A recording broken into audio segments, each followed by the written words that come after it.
Si Aling Corazon, isang babaeng malalim ang pananalig sa Diyos, ay hinihintay ang Semana Santa bawat taon.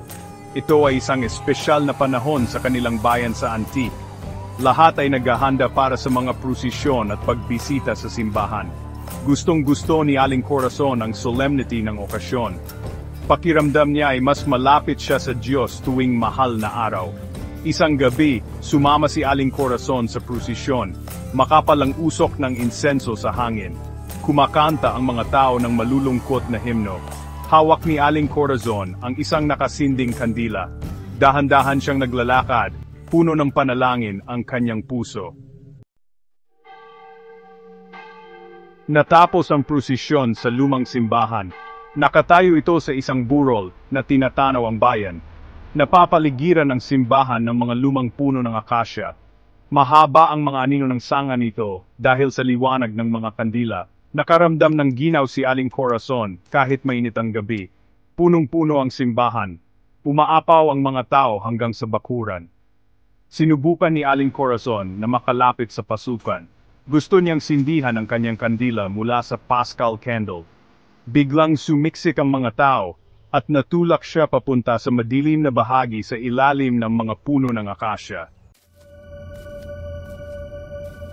Bigla na lang, may naramdaman si Aling Corazon na magaspang na kamay sa kanyang likod. May tumulak sa kanya ng malakas.